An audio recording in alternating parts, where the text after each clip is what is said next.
Hai guys, tunggu dah. Klik video ini. Jadi aku mau ajak kalian bahas kisah dan kasus soal mereka ini yang semuanya berawal dari kisah manis sampai berakhir jadi tangisan penyesalan di pengadilan nih. Karena satu kasus besar yang nimpa mereka yang emang ini gila banget. Dan semoga dari kasus ini ada pembelajaran yang bisa kita petik ya. Bisa jadi edukasi santai untuk kita semua gitu loh. Supaya kita bisa terhindar dari yang kayak mereka-mereka alamin dari kasus yang udah kita bahas. Oke lah, kayak gimana kasusnya langsung aja kita bahas sedetail mungkin yang aku bisa. Tapi kayak biasa ya, sebelum kita lanjut kita ritual dulu. Jadi siapkan minuman dan cemilan kalian. Siapkan juga posisi ternyaman menurut kalian kayak gimana. Jadi kalau udah nyaman, udah santuy. Nah, jadi soal kasus ini, yuk kita bahas.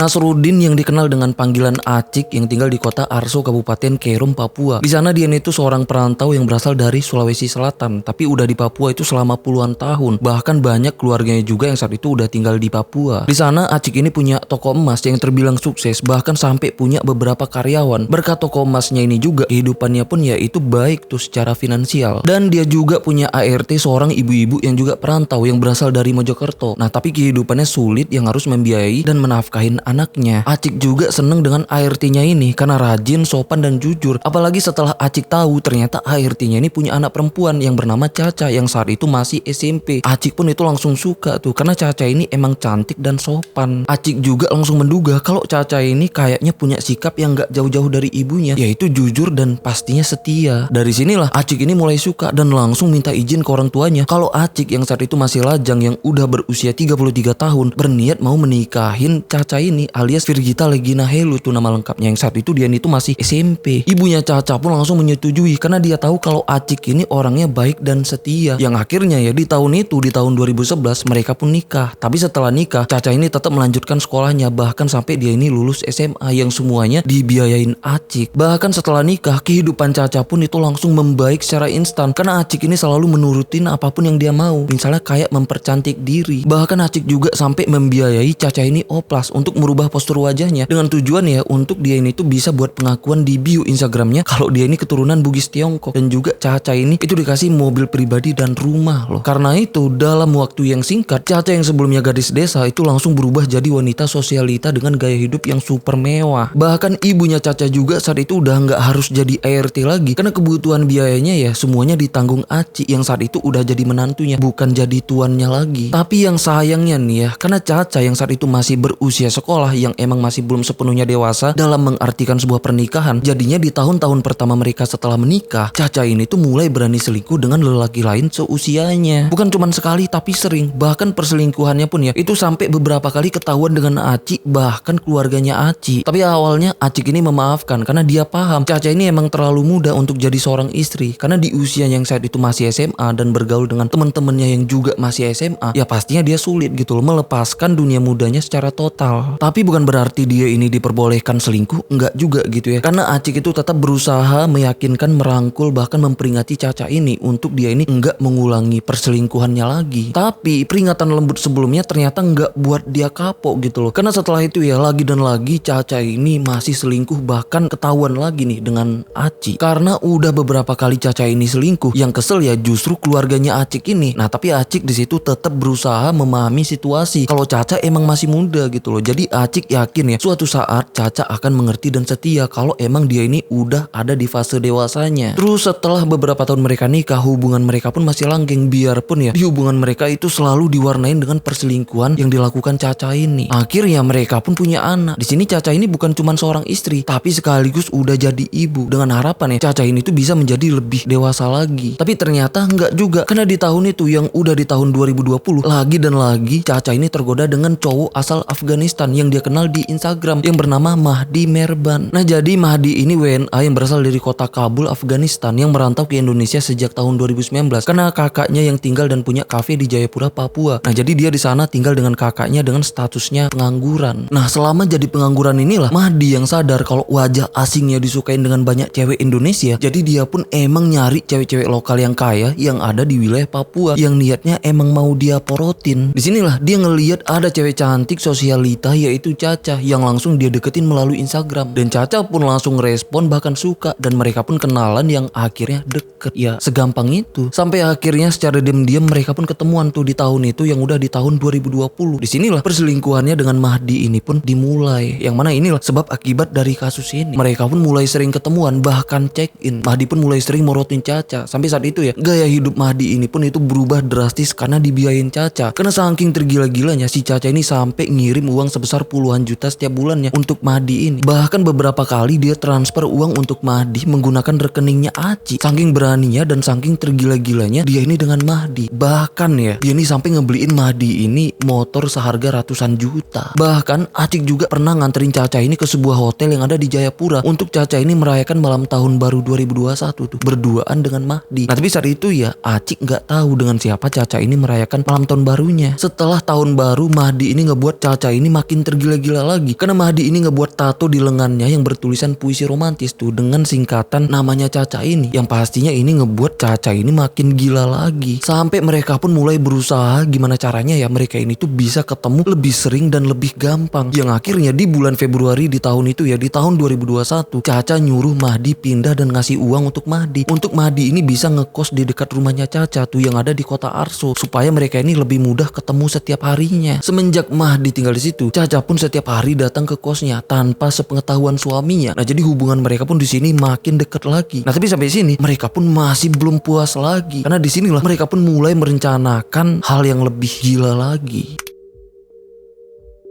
Sejak mereka makin dekat, Caca yang tergila-gila dengan Mahdi, gitu juga Mahdi yang tergila-gila dengan harta suaminya Caca ini. Jadi di sini mereka pun mulai merencanakan untuk menghabisi Aci supaya Caca ini bisa sepenuhnya menguasai harta Aci dan nantinya bisa menikmati harta Aci bersama Mahdi. Jadi ini dimulai di bulan April di tahun itu ya, mereka pun udah siap beraksi dengan rencana yang udah mereka siapkan. Nah jadi rencananya Mahdi akan berpura-pura ngerampok toko emasnya Aci di saat Aci ada di tokonya untuk ditusuk. Sedangkan Caca tugasnya ngasih info di saat tokonya udah sepi ya untuk mereka beraksi. Jadi mereka pun mulai nunggu tokonya sampai bener-bener sepi. Tapi tokonya itu selalu rame pelanggan yang akhirnya gagal gitu ya, karena mereka ini sama sekali nggak nemu celah. Beberapa hari kemudian mereka pun nemu cara lain dengan menggunakan racun. Nah jadi mereka ini itu beli obat kutu air. Setelah itu ya Caca ini masukin obat kutu air itu ke susu dan menghidangkan susu itu untuk Aci. Tapi setelah Acik minum susunya nggak ada reaksi apapun. Nah jadi di sini ternyata mereka ini nggak tahu kalau racun dan susu itu bakal netral. Pantes ya mereka cocok. Karena masih gagal, akhirnya mereka berdua nyari dukun santet. Bahkan Caca sampai ngebayar dukun itu sebesar 50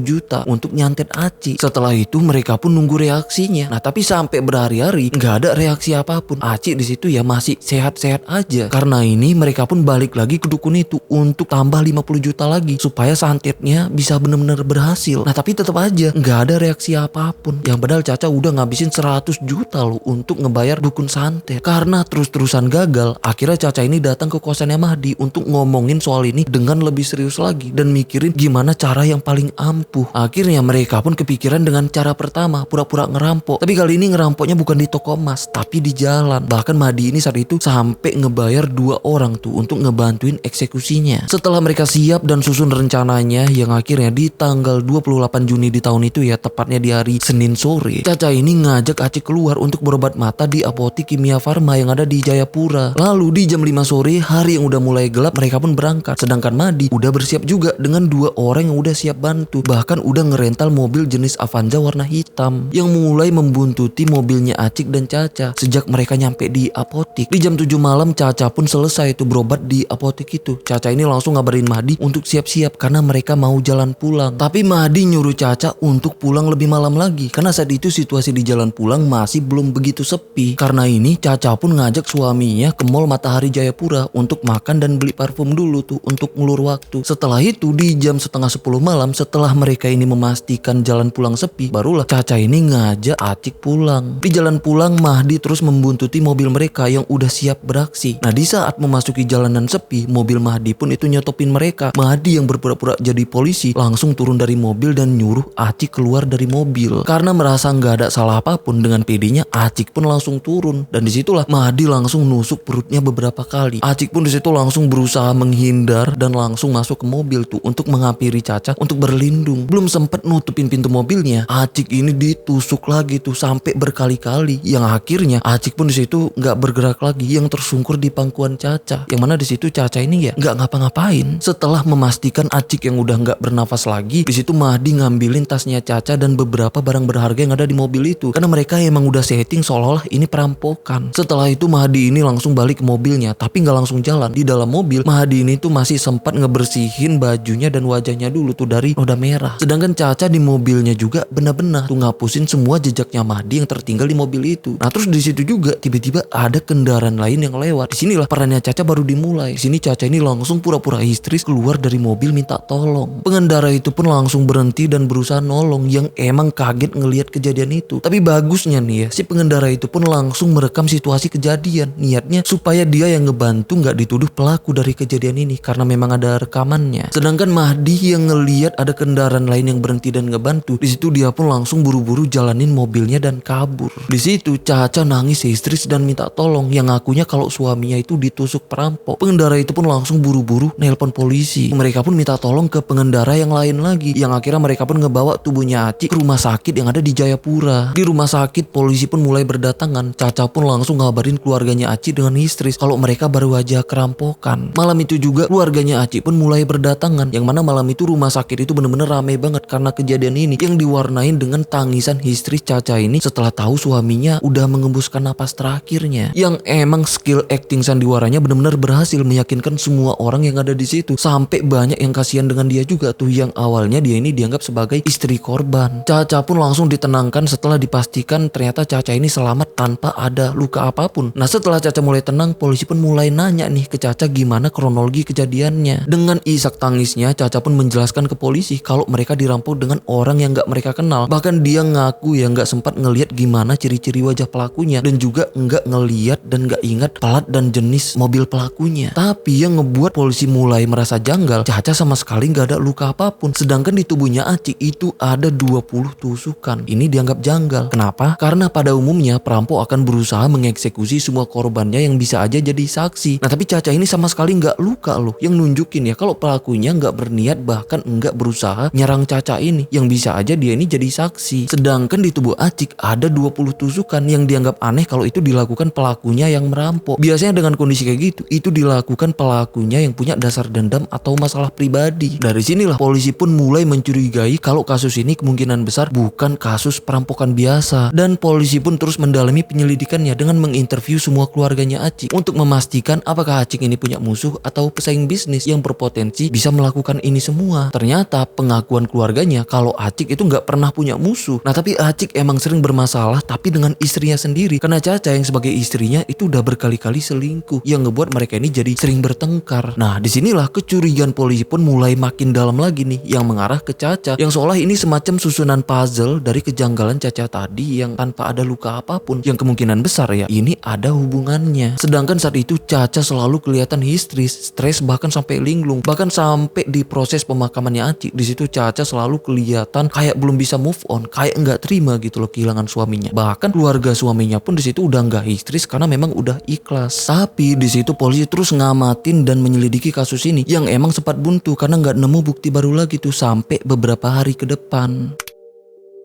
Beberapa hari setelah kejadian, akhirnya polisi pun nemu titik terang baru yang emang bener-bener terang banget, saking terangnya sampai silau. Karena si pengendara yang sempat ngebantuin Caca tadi, yang mana dia sempat ngerekam situasi kejadiannya kan. Nah di sini si pengendara ini ternyata nyerahin video yang direkam itu ke polisi. Dari video inilah yang ternyata sempat kerekam mobil Avanza hitam yang dikendarai pelaku yang sedang kabur. Yang mana mobil itu mirip banget dengan mobil yang sempat kerekam di CCTV apotik di saat Caca dan Acik ke apotik. Yang emang kelihatan kalau mereka diikutin dengan satu mobil Avanza hitam yang mencurigakan. Yang syukurnya ya di CCTV itu polisi pun berhasil menganalisa plat mobilnya. Dari situlah polisi pun mulai menelusuri pemilik mobil itu, yang ternyata ya itu mobil dari usaha rental. Dengan bantuan pemilik rentalnya, polisi pun nemu informasi lagi kalau yang rental mobil itu di waktu kejadian seorang warga negara Afghanistan yang bernama Mahdi Merban. Dari sinilah polisi yang udah mengantongi identitasnya langsung memburu Mahdi. Gak butuh waktu lama, akhirnya polisi pun berhasil nangkap Mahdi di Bandara Sentani Jayapura, yang saat itu Mahdi ditangkap yang sedang nunggu keberangkatan pesawatnya. Yang ternyata saat itu ya, dia ini tuh udah berencana kabur ke Makassar tuh, Sulawesi Selatan. Setelah diperiksa dan diinterogasi habis-habisan, akhirnya Mahdi pun nyerah dan mengakui semuanya. Bahkan dia mengakui kalau ini dia lakukan bersama pacarnya, yaitu Caca. Yang ternyata bener nih ya, apa yang udah dicurigain penyelidik selama ini. Setelah itu polisi pun langsung nangkap Caca di rumahnya. Nah, setelah diperiksa dan diinterogasi juga, akhirnya gak ada pilihan lain selain harus mengakui semuanya. Saat itu semua keluarganya Acik, bahkan warga di sana itu benar-benar kaget. Ternyata pelakunya selama ini istri Acik itu sendiri, yang justru orang yang paling histeris dari kejadian ini. Dan yang paling ngebuat keluarganya Acik ini marah banget, ini semua dia lakukan demi merebut harta suaminya untuk bisa hidup bergelimang harta bersama selingkuhannya. Karena mereka semua tahu Acik lah yang ngebuat hidupnya makmur, bahkan hidup ibunya juga yang gak harus jadi ART lagi. Dan keluarganya Acik juga ternyata sejak lama udah gak suka dengan Caca ini, ya karena dia ini tuh sering banget selingkuh. Tapi justru Acik lah orang yang paling depan ngebela dia, bahkan berusaha memahami Caca ini. Tapi justru inilah balasannya, cuman karena cinta butanya ke warga Afghanistan ini yang berniat emang nyari cewek lokal untuk dia porotin, yang cuma dengan modal tampangnya yang ngebuat dia yakin kalau dia ini bisa dengan mudah menaklukkan cewek lokal. Jadi karena ini akhirnya mereka berdua pun dijatuhin hukuman penjara seumur hidup. Jujur aku lebih puas sih, makhluk-makhluk kayak beginian itu dijatuhin hukuman penjara seumur hidup, yang artinya ya sampai umurnya selesai, sampai umurnya habis dia bakal dipenjara gitu loh, dibandingkan hukuman matoy. Karena orang-orang dengan kasus berat kayak gini biasanya memang udah hopeless gitu loh, memang udah pasrah dengan hidupnya. Jadi satu-satunya yang dia harapkan ya pindah alam untuk ketemu dengan Tuhan setelah dia ini bertaubat dengan Tuhan, ya supaya bebas dari hukumannya. Jadi mereka cuma dihukum beberapa tahun penjara aja kan, karena setelah itu ya dieksekusi dan ketemu Tuhan. Nah kalau kalian bilang kan nanti dia dihukum lagi di neraka karena udah melakukan ini semua. Ah gimana kalau selama beberapa tahun sebelum eksekusi dia ini sempat bertaubat, setelah itu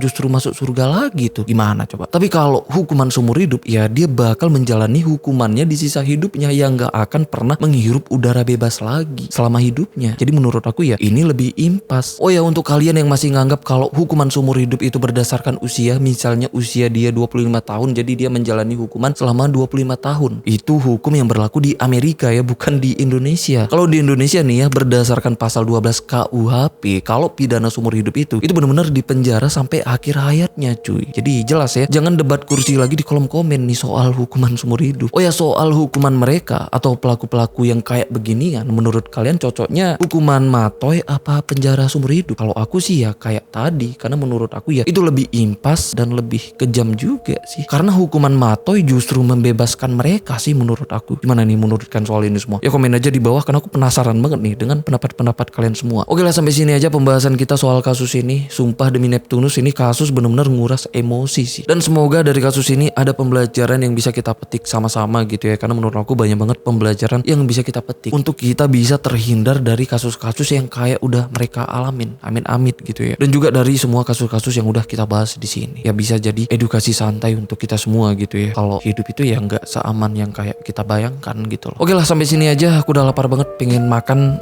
Jadi bye-bye.